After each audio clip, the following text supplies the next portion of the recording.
Hello, bonjour, Tashi Delek, and welcome to the second episode of the Canada-Tibet Committee Summer Speakers Series 2021. My name is Anvesh Jain, and I'm a current research associate with the Canada-Tibet Committee, hosting this discussion virtually from Calgary, Alberta. But you're not here for me. Joining us today is Mr. Garnett Genuis, Member of Parliament for the federal riding of Sherwood Park, Fort Saskatchewan, which, despite the name, is actually in Alberta. Garnett was born in 1987 and grew up in Strathcona County before attending Carleton University in Ottawa for his bachelor's in public affairs and policy management. He then went on to earn a master's degree in public policy from the London School of Economics. Garnett was first elected in the 2015 general elections with a whopping 64% of the vote, before topping that performance in the 2019 general elections with a 73.4% vote share return. MP Genuis has been one of the most outspoken voices on foreign affairs within the House of Commons, particularly on issues relating to Canada-China relations, Hong Kong, East Turkestan, and of course, Tibet. Garnett is a vice chair of the Special Committee on Canada-China Relations and a vice chair of the Parliamentary Friends of Tibet group. In September 2020, he was appointed as the Shadow Minister for International Development and Human Rights by the new Conservative leader of the opposition, Erin O'Toole. We are quite lucky to have him and welcome his very special insights. MP Genuis, I hope you are keeping safe and healthy in these uncertain times. Thank you sincerely for agreeing to feature today as the second guest of our Canada-Tibet Committee Summer Speaker Series. Well, thank you very much. It is great to be with you. More about your journey into defending human rights and what led you to your interest and involvement with Tibet advocacy in particular. Awesome. Well, thank you. So I appreciate being here, and I've never been to Tibet, unfortunately, as is probably the case of many friends of Tibet. But I've had two great experiences in Dharamsala and had the opportunity to meet His Holiness on both of those occasions. Just a little bit about my story.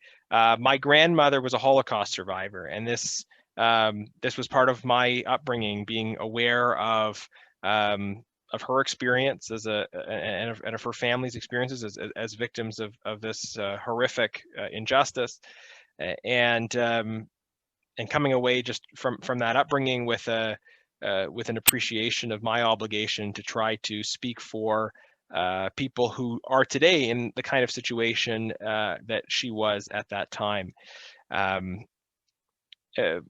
So that has kind of catalyzed my engagement with these issues, and so often I find that when I'm sharing about my own family experience, there's people in Canada from all kinds of different backgrounds who identify with that, and their families experience genocide or cultural genocides or other forms of violence, and Canada is a nation made up of many different peoples who have sought refuge here.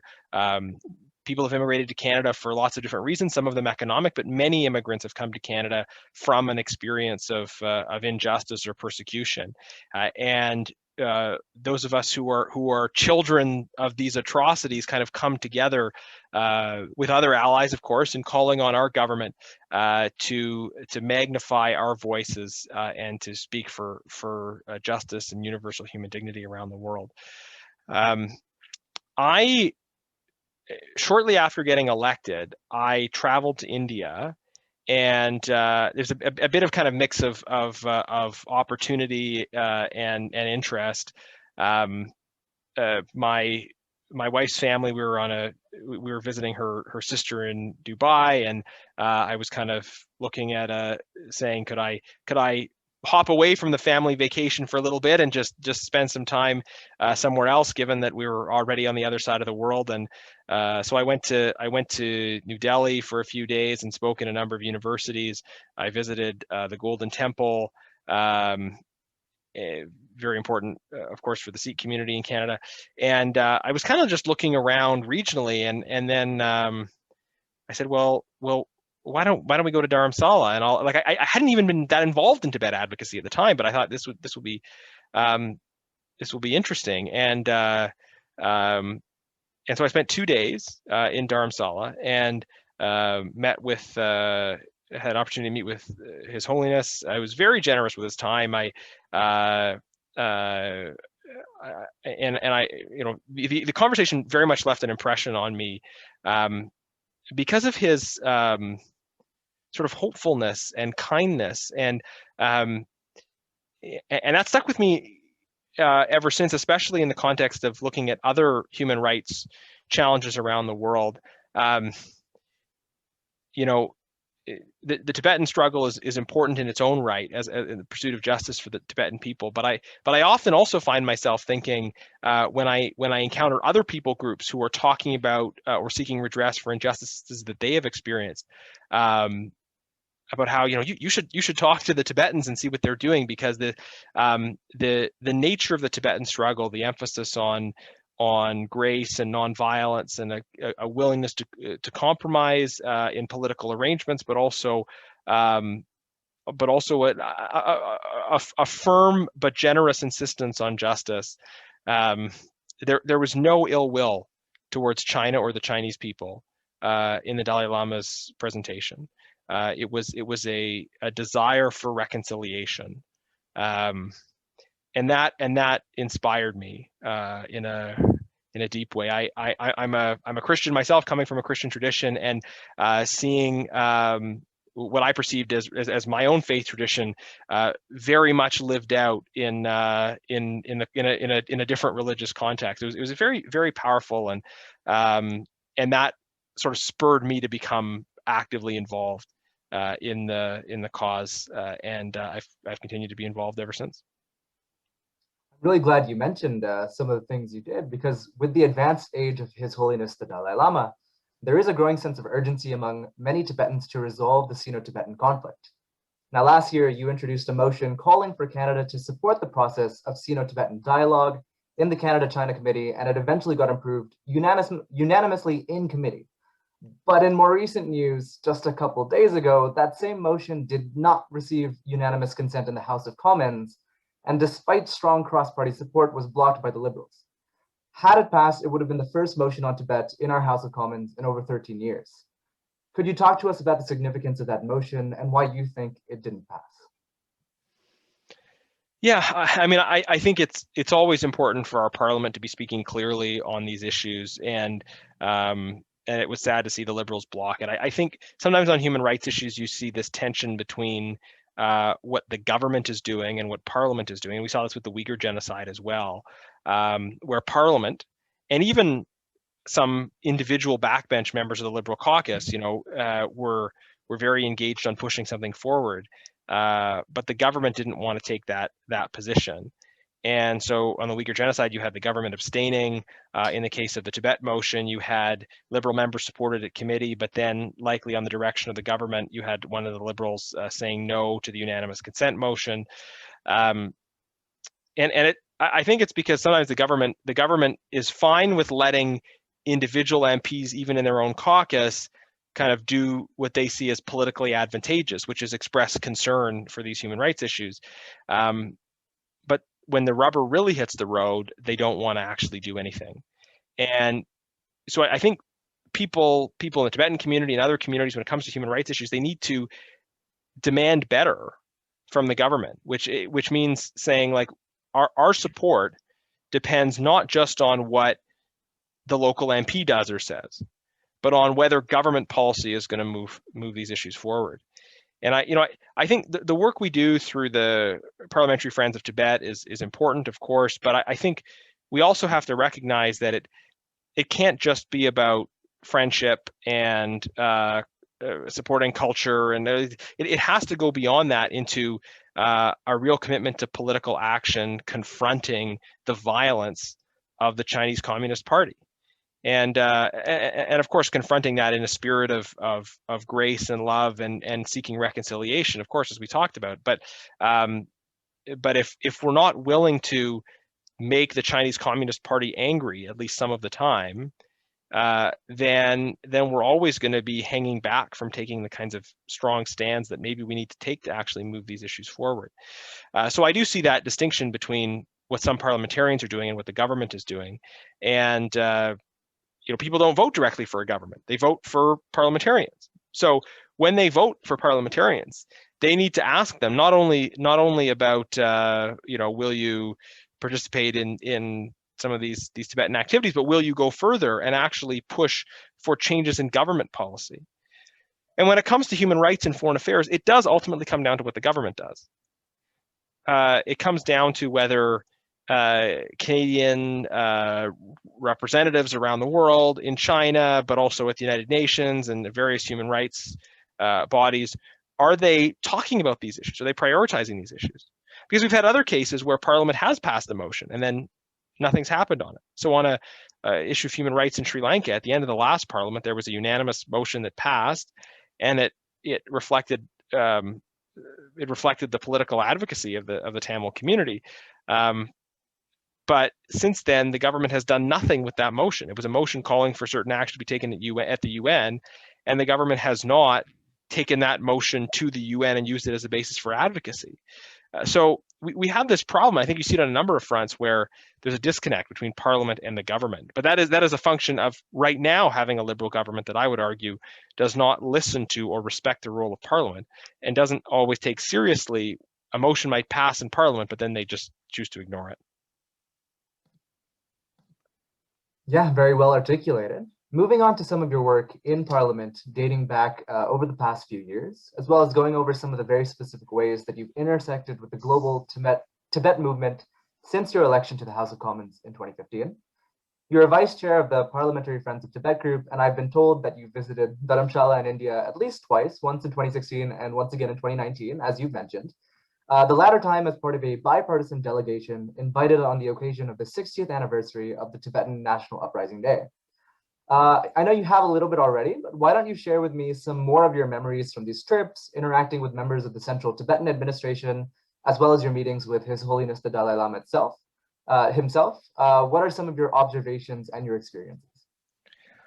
Well, yeah, that's there's a lot of joy for me associated with those memories. I've been to Dharamsala twice, and then shortly after the last election, I participated in a conference in Geneva that was hosted by the Tibetan community there, and Dr.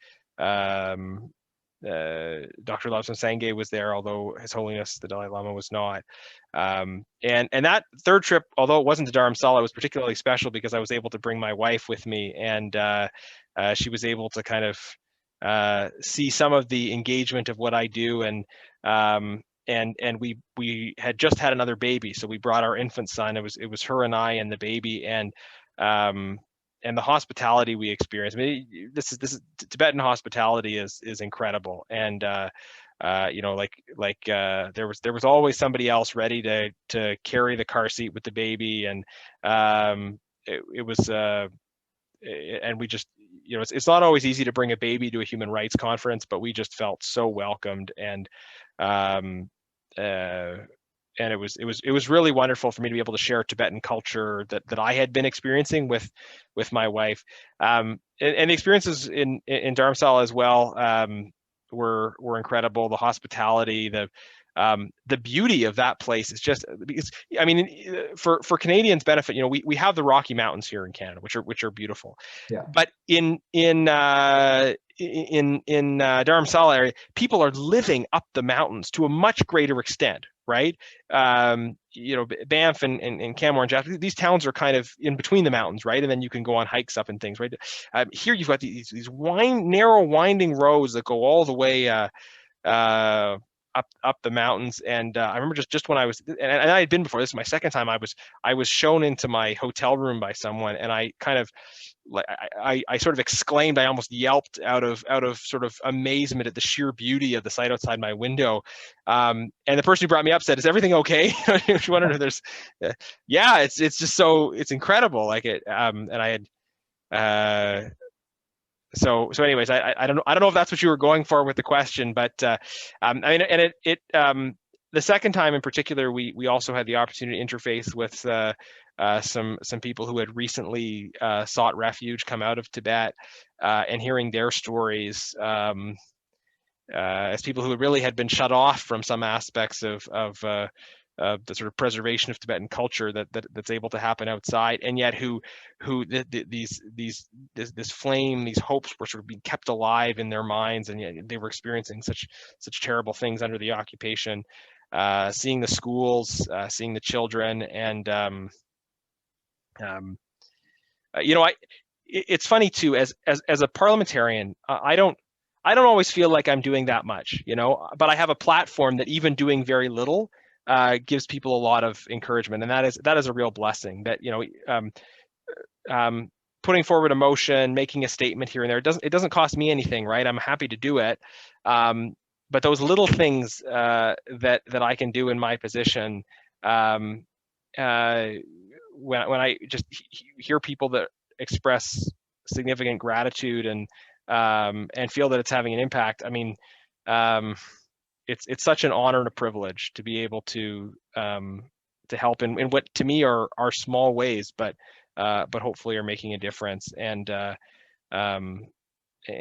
So it kind of all connects, and you feel this sort of immense sense of joy being able to be visiting schools, meeting with legislators, and hear about how they perceive the impact of the work we're doing.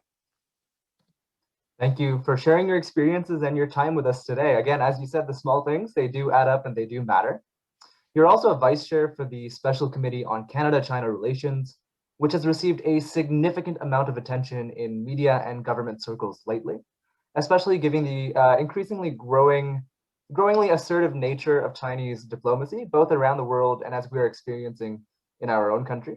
So have you noticed any changes since the establishment of this committee in 2019 and the kinds of conversations that parliamentarians are having among themselves or in the attitude towards China from official circles in Canada? Yeah, so it's a great question. The Special Committee on Canada-China Relations has, I think, played an important role in driving forward the conversation. And it has aligned with some other events that have, so I think those two pieces together, the fact there's these other events going on, but that the Canada-China Committee was able to magnify those events and push those conversations forward. There has been a change. There's definitely been a change in the last kind of couple years. A big part of it has been COVID-19. I think that has raised people's awareness of maybe some of the problems going on in China, and also just kind of elevated our sense of global interconnectedness. It was maybe more common at one time for people to say, like, why are you talking so much about China? What does that have to do with your constituents? And you say, well, there's this pandemic going on, right? Like, and without definitively endorsing one theory or another about how it started, like, there are, I think, things to point to about how, even regardless of the source, how information was suppressed at the beginning, and how this was handled in China in a way that would have been very different from how it would have been handled in a democratic country. And then there are these emerging awareness about security, about the way in which the Chinese state is trying to infiltrate and shape discussions taking place here in Canada. I think, like, the Uyghur genocide push was really seminal here as well, because most people don't have that much time in terms of following the news, but when you hear genocide, when you hear concentration camp, when you see images of people being loaded onto train cars and sent away, like, these are very clear and simple things. And we were able to put that evidence together at, not at the Canada-China Committee, at a different committee, on the Subcommittee on International Human Rights, and come out with a recommendation of genocide recognition, and that precipitated a process that led to a parliamentary motion recognizing the genocide. And Canada led on that, but it wasn't our government. Again, it was Parliament. Parliament led on this. And then other parliaments have stepped up to the point where now there's multiple parliaments, and there's more initiatives along those same lines in various other democratic countries. And I want to give a lot of credit to everyday people here as well, because I think everyday people who may not normally be that political are becoming more aware of the two parts of this, of the security issues, how this impacts us as Canada and our own sovereignty and our own security, and then the justice issues associated with genocide and other horrific violations of human rights. And when people become aware of these things, I think sometimes elites, they overcomplicate things. They say, well, yeah, but we've got trade and we've got this and it's complicated and it's hard. And like everyday people look at these things with moral clarity. I have a friend who is involved in these issues as well, who was chatting with a neighbor of his who's a canola farmer. So someone who stands to lose a great deal in the midst of what could be the complex trade implications of taking strong stands.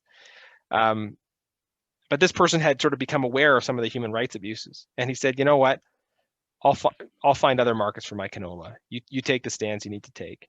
And I think to me that's a very powerful story, right? Because a lot of us, we can say what we believe and it's not going to cost us anything, but for some people who are involved in trade exposed industries, there is a cost involved, potentially.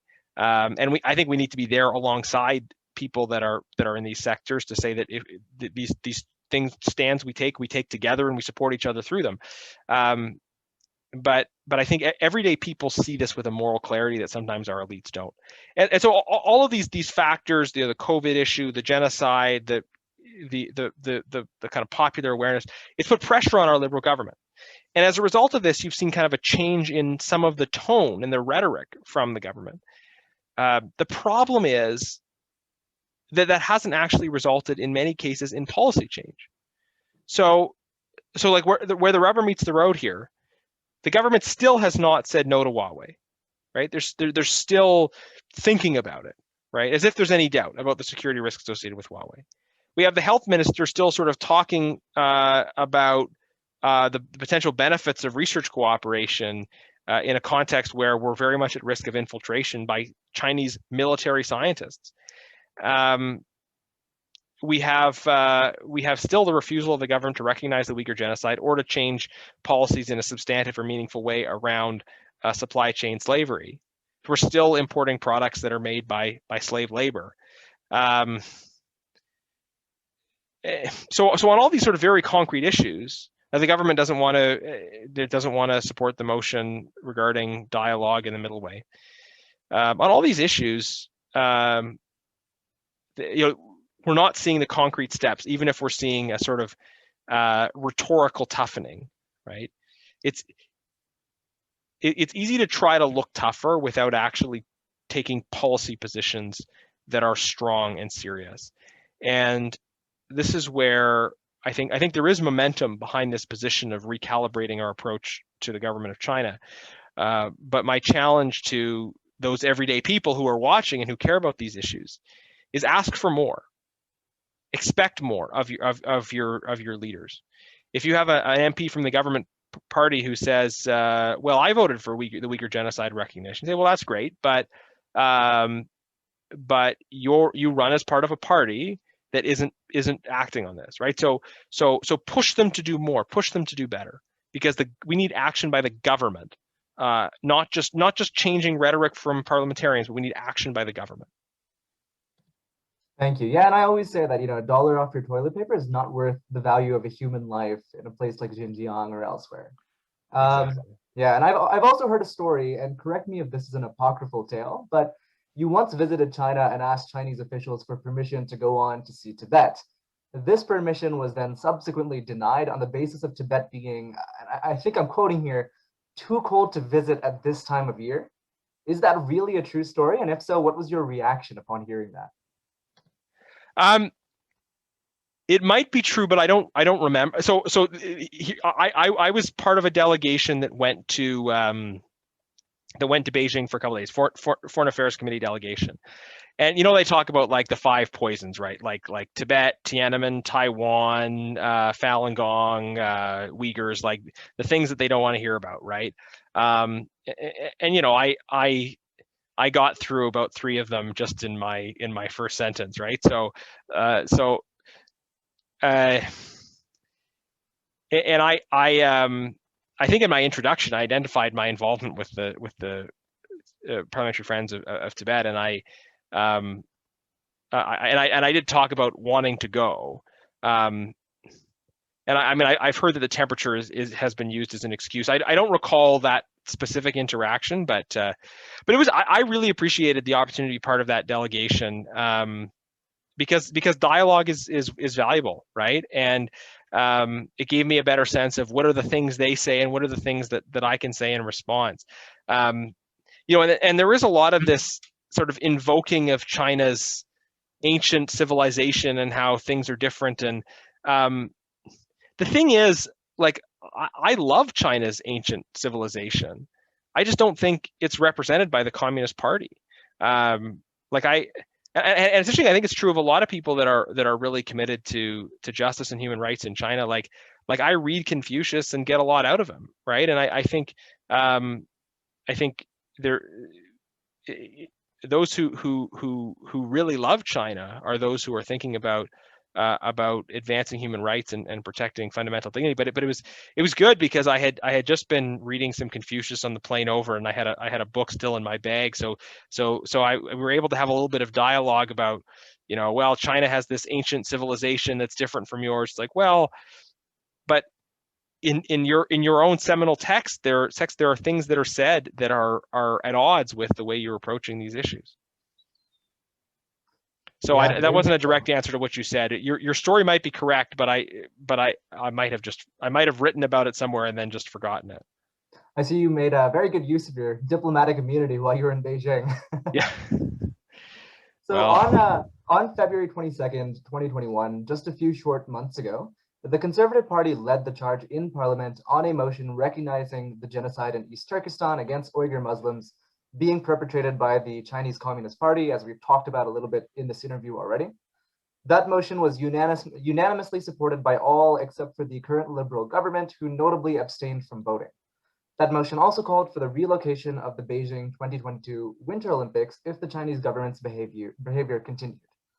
So what are your thoughts on Canadian participation in the Beijing 2022 Olympics? And what are some of the ways the government can be persuaded to take a stronger stance on this issue? And I'd like to remind viewers that while Canada in 1980 directed its athletes to boycott the Moscow Olympics, then held by the Soviet Union, it did not do so for the 2008 Beijing Summer Olympics, and currently has given no indication that it will do so for the Winter Olympics being held next year.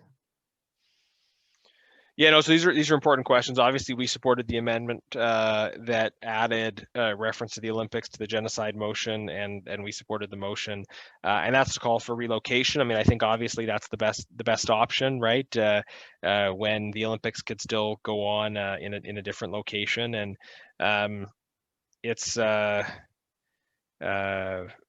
know, that's I think what we should have been and should be pursuing. The government has tried to kind of cop out on this, and they've said it's up to the Olympic Committee. No, I mean, we all understand that the Olympics have a profound kind of geopolitical significance and implications, and our decision to be present there or not is ultimately a decision that Canadians should make collectively. The other thing that we've called for is for the government to make a clear commitment about whether or not they will send government personnel. You could imagine a situation in which athletes go or have an option of going, but the government refuses to send any representatives, and they haven't wanted to answer that question or comment on it one way or the other. So we're going to continue to maintain the pressure.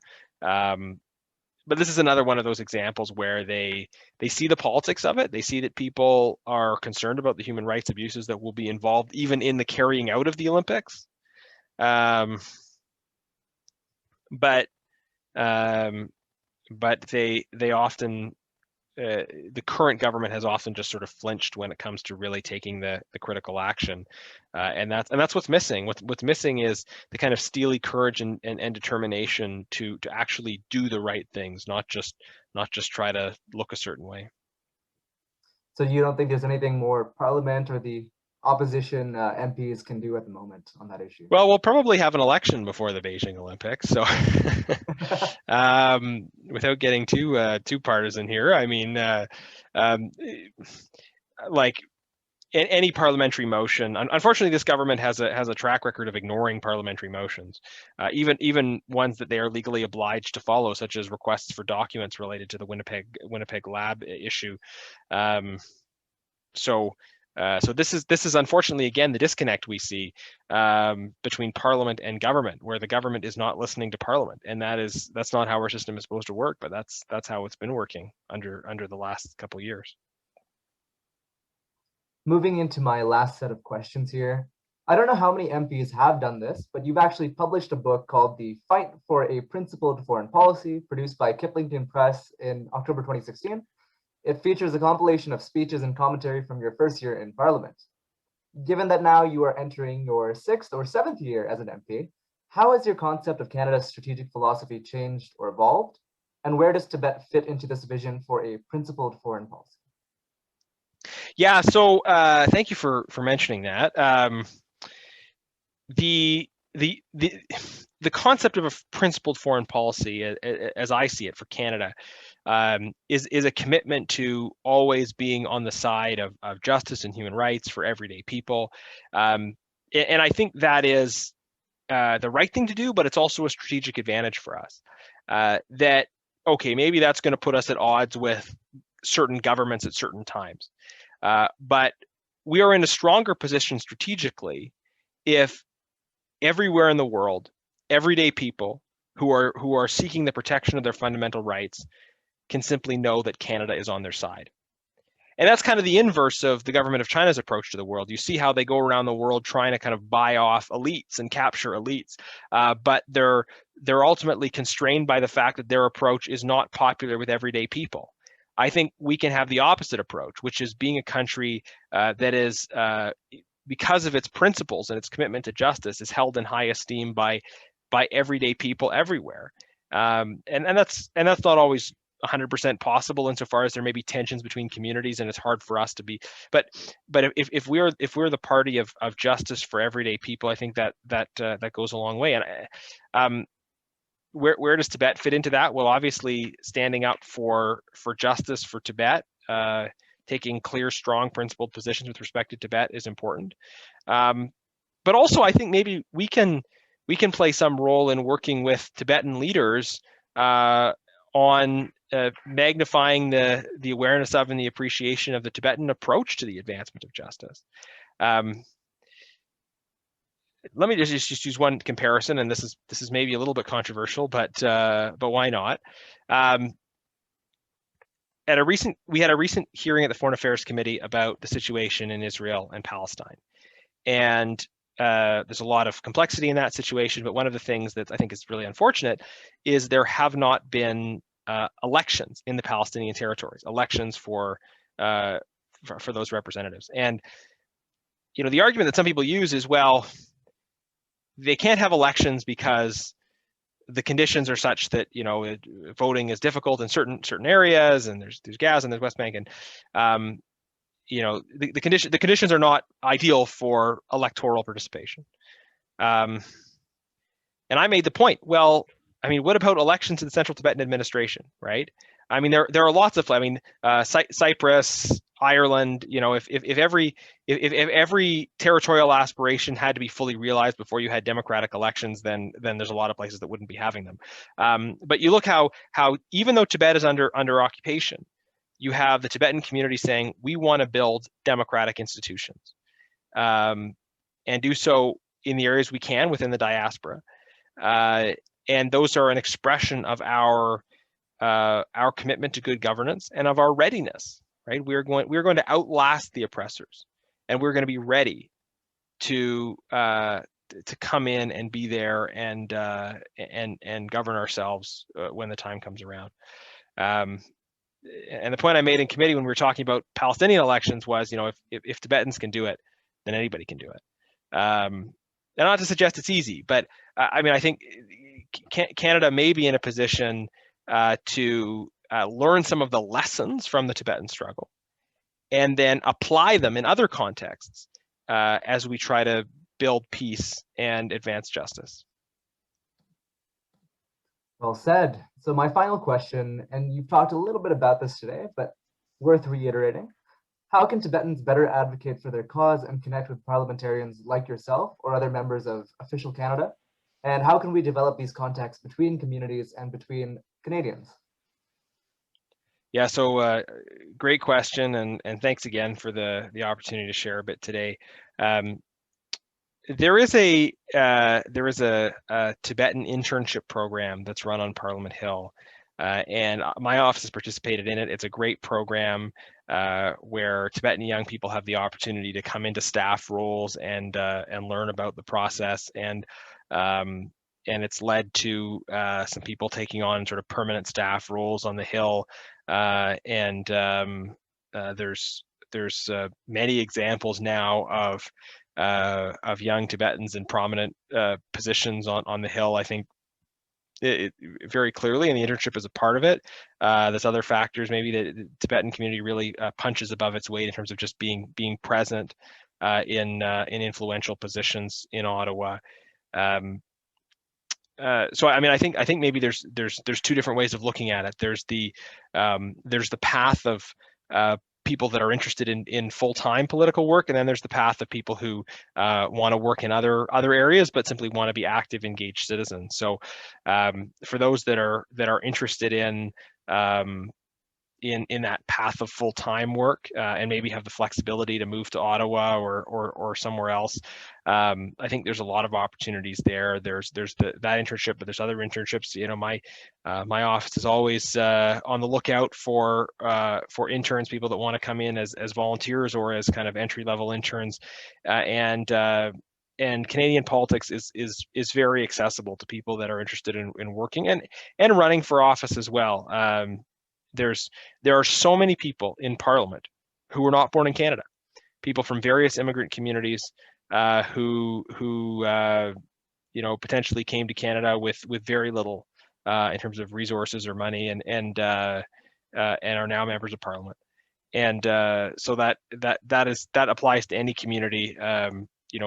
It's not like some other countries where you have to have sort of lots of money or generations of connections or something. There are opportunities to be active in politics and go and seize those. But look, most people aren't going to choose that route. Most people are just going to be play the critically important role of active, engaged citizens. And I would just say work to build a relationship with your member of Parliament, and be in direct dialogue with them. Demonstrate that graciousness and hospitality, right? But also ask for more, right? So there's this tension between on the one hand, don't just be the annoying Twitter account that's throwing mud without substance, right? Seek the opportunity to meet, to engage, to affirm, but also ask for more. Don't shy away from saying, we need you to take these strong steps because they will make a difference. When I think about my own constituency and the people that are more effective at influencing me or others, there are some people who, again, they are throwing things on social media, but I never hear from them, right? And then there are people who call the office even when they disagree with the decision I make, and they say, hey, I don't agree with that decision you made. Help me understand why, and then we have a conversation about it. And maybe by the end of it, they still don't agree, but we've had a civil conversation in which they've shown me their perspective. So I'd say to anybody with any set of concern, be that kind of gracious, serious, thoughtful, good citizen who is asking things of your elected officials. Ultimately, they work for you, and really challenging them to take stronger stands on these issues. That's a wonderful message to end on. MP Genuis, thank you for taking the time to speak with us today. It was a truly enlightening conversation on your work in Parliament and your thoughts on the future of Canadian foreign policy. I wish you all the very best and look forward to your future appearances for us here at the Canada Tibet Committee. For our amazing viewers, make sure you tune in again in the coming weeks and months for future episodes of the Canada Tibet Committee Summer Speaker Series 2021. We've still got a few tricks up our sleeves in terms of interesting and exciting guest speakers. Thanks once again. Be sure to follow us on our social media channels for more interviews, media releases, and reporting on all things Canada and Tibet. This has been Anvesh Jain, signing off on behalf of the Canada Tibet Committee. Tuktice and Bodh Gyalo. Bye-bye.